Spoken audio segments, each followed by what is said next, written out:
Hey guys, what is up? It is the Fast Break Report here, bringing you guys another vlog. So I just get back from the mall because I had to go buy some things, get myself a new pair of glasses and stuff like that. These are a little big for my face, so I wanted something a little smaller, you know. So ended up doing that. But I come home, and Mark Stein put out a fucking bomber. I mean, a fucking bomber for the Indiana Pacers, and that's that. Myles Turner has rebuffed his contract negotiations with the Indiana Pacers, meaning it was an abrupt, ungracious stop. Meaning, like, suddenly he's like, fuck no. Okay, let's put it that way. Okay, that's how I'm gonna put this out there for you guys, okay? We went from, hey, Myles, do you want to come back? Yeah, sure, to Myles Turner saying, fuck no, I don't want to come back. And it's not just a no, it's a fuck no, okay, for you guys just to put that into perspective for you. That's what rebuffed means, an abrupt or ungracious stop or halt to something. So, here's the thing, man. I cannot say I did not tell you so. If you go watch my DeAndre Ayton videos from back when we offered that 4-year, $133 million deal to DeAndre Ayton, I told you guys. I told you. Did I or did I not tell you that Myles Turner is going to rip our fucking eyes out come payday? And that is what is happening. That is what is happening at this very moment. Okay? And Mark Stein is a very credible source. So, what do we do? Well, you have two options. You pay the man or you trade him.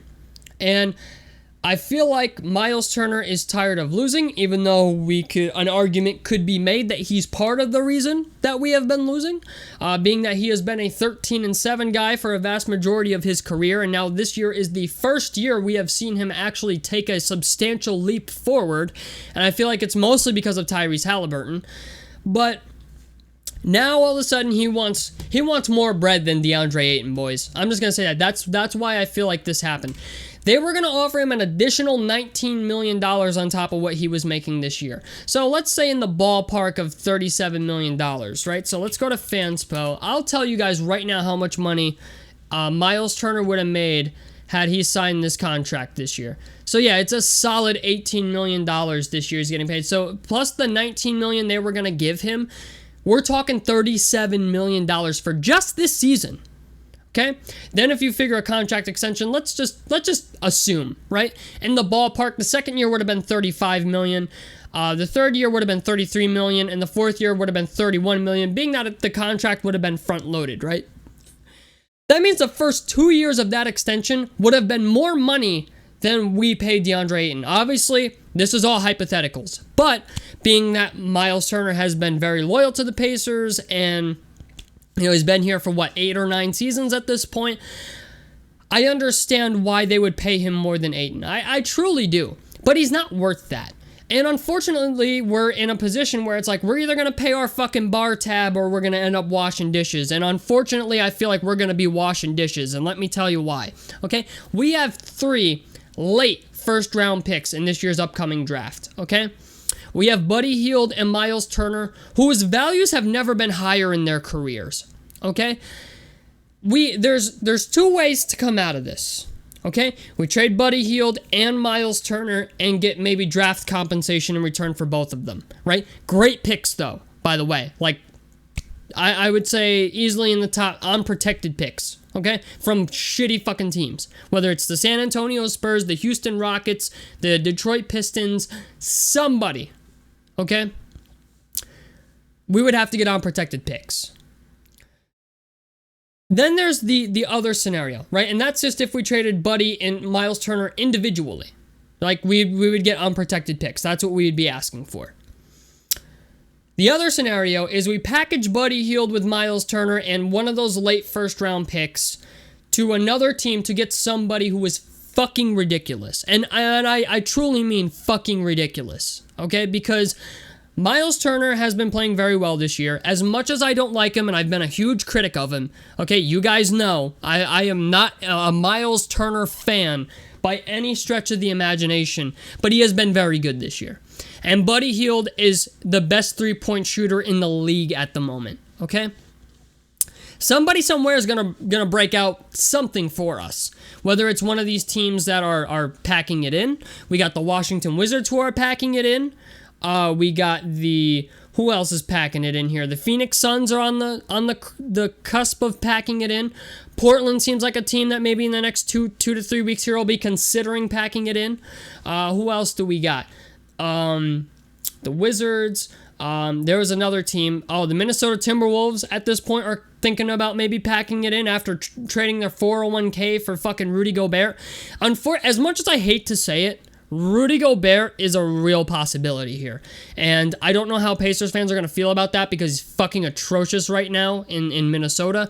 Would it work with us? I have no idea. I don't think so, but it's not out of the realm of possibility, as much as I hate saying that, because Pascal Siakam is a possibility because the Raptors look like they're going to be packing it in.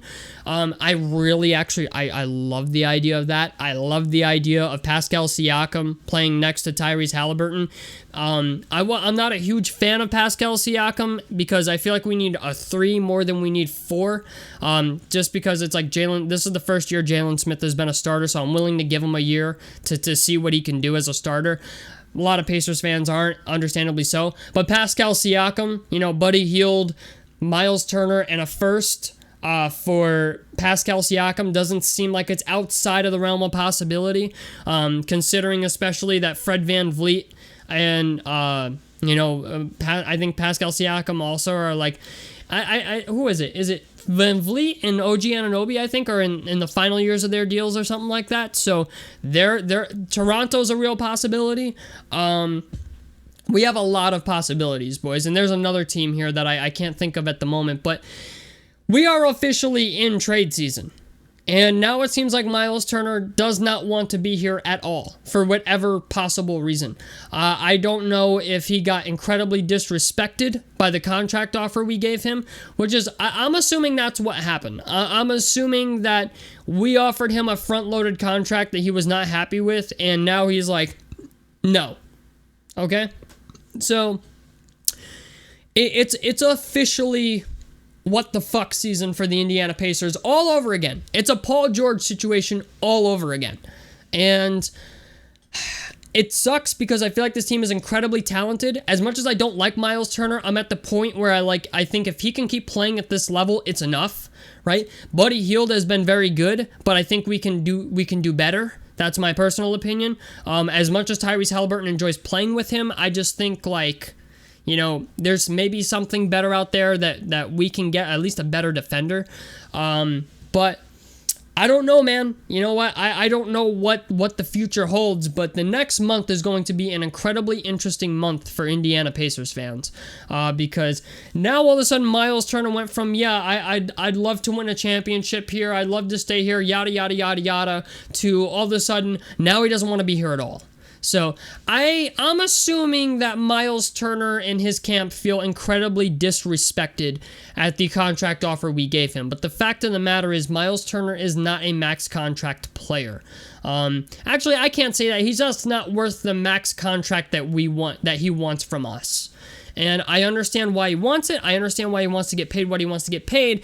But the fact of the matter is we're in a situation where our team can go one of two ways. We can trade Buddy and Myles in a first and maybe continue to be a competitive team, or we can trade Myles and Buddy for picks and just tank our ass off the rest of the fucking year and give us a shot at if not Wembanyama, a shot in the top 10 and just own the entire first round of the fucking draft, okay? Do some Oklahoma City bullshit. Just be like, yeah, we're gonna have like a top 10 pick, a top 15 pick, and an early 20s pick, okay? Like, and then have late 20s picks. We're talking a possibility here where we could be taking, let's see, I think Myles Turner could command 2 first-round picks, and I think Buddy Hield at this point could warrant 1 or 2. So we get 4 first-round picks for them. Suddenly, we're looking at 7 first-round picks in the first round. And if a couple of them can be unprotected, or, if 2 of those 7 picks can be unprotected, and they're from bad teams, San Antonio is looking to get rid of Jakob Poeltl, and they did get a lot of draft capital from Atlanta. That's all I'm saying. So, I don't know, man. There's a lot of teams that are going to be reconsidering their future here in the next 2 to 3 weeks. Atlanta is arguably another one. So I don't know, man. It sucks that I feel like we're in another Paul George situation, but I think we're in another Paul George situation. And unfortunately, I think we're going to let Myles walk. You know, it sucks because he's finally playing like the player we want him to play like, but at the same time, it's like kind of like, in some instances, it's been a long time coming. It's better late than never. You know what I'm saying? So, I don't know. I don't know what to think about this, but it's going to be what it's going to be. At this point, I'm going to say this. I don't blame the front office for any move they make at this point. Just saying that. I don't blame them if they trade Buddy Hield. I don't blame them if they trade Chris Duarte. I don't blame them if they trade TJ McConnell. I don't blame them if they trade Myles Turner, because our team has been a clusterfuck for a long time, and if getting rid of these guys puts us in a very nice rebuilding state, I mean, I can't be mad. You know what I'm saying? I was really hoping we would go all in, but we cannot go all in if Myles Turner does not want to be here. So, I don't know, man. Take with it what you may, but what a turnaround in 24 hours. Yesterday, I was making a video talking about the Indiana Pacers could go all in. Today, you know, not even 24 hours later, I'm making a video talking about how now all of a sudden Myles Turner does not want to be here. So, I don't fucking know. You know, NBA works weird, works in mysterious ways. So, tell me what you guys think about this down below in the comment section below. Like helps me out. Subscribe if you guys want to see more. I'm the Fast Break Report, and I'm out of this motherfucker. Peace, guys.